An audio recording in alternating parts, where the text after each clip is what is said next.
Alguma coisa precisa acontecer para que nós tomemos uma atitude. Se você está numa situação que você ainda não tomou uma atitude, provavelmente ela não está ainda tão desconfortável a ponto de te mover a fazer alguma coisa. Eu estava, gente, na faculdade de letras. E fazendo a faculdade de letras, no primeiro ano, já comecei a fazer algumas substituições de professores. Ainda não tinha sido contratada por nenhuma escola, mas pequenos contratos, quando a gente fica fazendo substituições, foi muito que bem. Esse é o primeiro ano.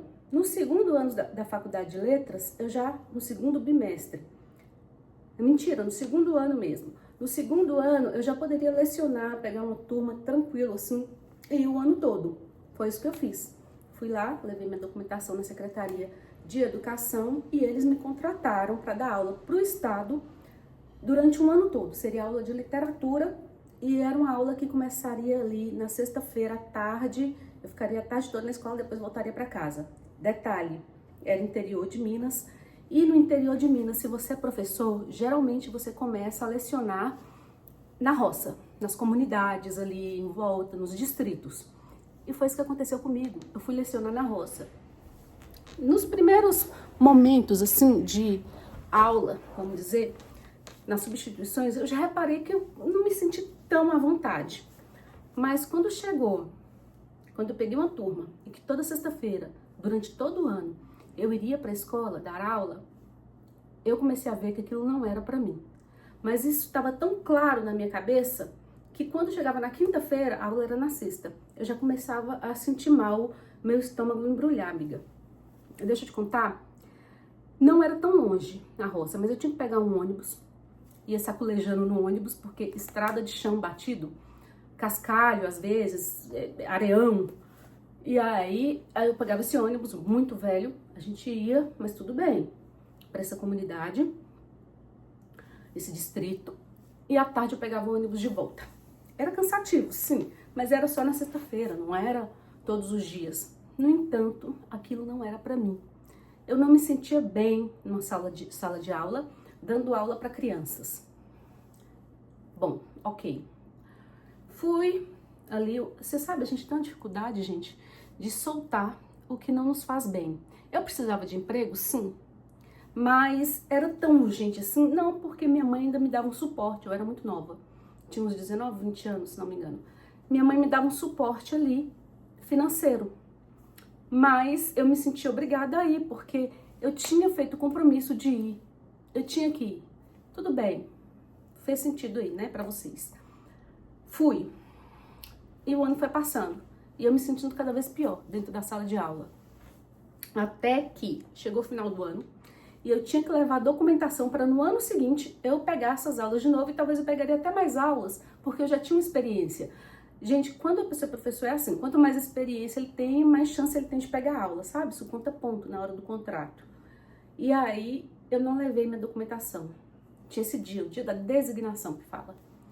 E minhas amigas, Poliana, você não foi, você perdeu, o que aconteceu? Eu falei, aconteceu um imprevisto. Eu não tive coragem de admitir que eu sentia que aquilo não era pra mim e que eu não queria ir. A história da vaca no abismo. Vocês conhecem, eu não sei, talvez? A história do monge que tava... Gente, a história é mais ou menos assim, mas presta atenção.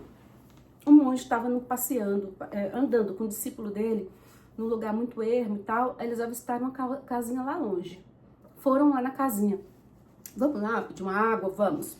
Chegaram lá e se depararam com a situação, a família, numa situação de extrema pobreza. A única coisa que eles tinham para se alimentar e para trocar e para fazer alguma coisa ali era uma vaca muito magra, tão pobre quanto eles, né?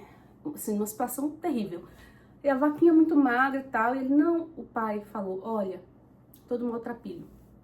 O monge, nossa, né? Que situação, falou com o discípulo. O pai falou, a única coisa que a gente faz aqui é tomar o leite dessa vaca, quando dá leite e tudo mais. E a luz deu uma baixada, viu, gente? Mas acho que tá bom aí, né? Mas, enfim. A única coisa que a gente faz é isso. A gente se aproveita dessa vaquinha aí, que é o que a gente tem. E aí o monge olhou aquela situação, os meninos magros, 3 crianças. A esposa magra, raquítica, coitada. Sabe? Todos com aparência de adoentados. E o lugar muito ruim, sem planta, uma casinha velha e aquela vaquinha lá. Na hora de ir embora, o monge falou ao discípulo: pega aquela vaquinha, leva para o precipício e empurra ela de lá.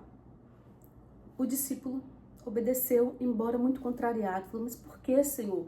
A gente não pode fazer isso e tal, o único sustento deles. Aí o monge falou: faz o que eu estou mandando. Os anos se passaram, eles derrubaram a vaquinha no abismo. Os anos se passaram, o discípulo voltou lá, porque a consciência não deixou dormir, para saber como estava aquela família, depois de eles terem jogado fora no abismo o único sustento que eles tinham. Quando ele chegou lá, tudo lindo, tudo maravilhoso.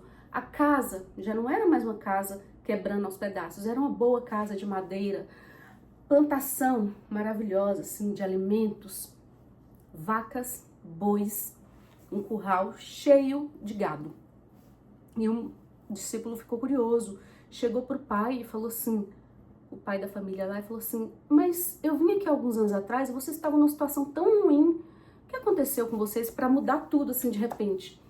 Aí o pai falou assim: olha, um dia veio um monge aqui e eu não sei o que aconteceu, mas nesse dia a gente reparou que a nossa vaquinha sumiu e era o nosso único sustento. Quando a nossa vaquinha sumiu, a gente teve que buscar outras formas de melhoria. A gente teve que prosperar porque a gente foi descobrindo que a gente precisava se alimentar.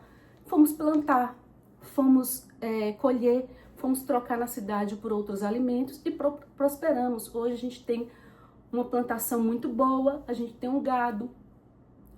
Aquele dia mudou nossa vida. Bom, gente, com essa questão da aula foi isso. Eu tive que não ir e ficar desempregada e precisar de dinheiro para tomar uma atitude. E minha atitude foi continuar estudando. Já que eu tinha pouco tempo que eu tinha estudado para passar no vestibular, eu continuei estudando para passar num concurso público. E aí eu fiz o concurso para a Polícia Civil, passei e tudo mais. E minha história foi para outro rumo, que não fosse aquele da aula. Não era isso que eu queria para mim. Não que seja uma profissão indigna, pelo contrário. Minha mãe é professora, minhas amigas são professoras e é a profissão que eu mais admiro na vida. Mas não era para mim. E a gente tem que entender que duas coisas aí. Primeiro, às vezes é mais importante você saber o que você não quer do que o que você realmente quer. E aos 45 anos eu posso te dizer que nem sempre a gente quer uma coisa para a vida toda. Às vezes ela faz sentido em um momento da nossa vida e tudo bem mudar de ideia. Tudo bem correr atrás de outra coisa que você queira muito, independente da sua idade. Porque aos 45 anos foi que eu me tornei criadora de conteúdos na internet. Segundo, às vezes a gente está numa situação tão ruim e tão difícil que parece que a nossa vaquinha foi empurrada no precipício, mas ali que está um impulso para a gente correr atrás de outra coisa e melhorar, e prosperar, e buscar o que a gente quer. Isso que eu queria falar para vocês hoje.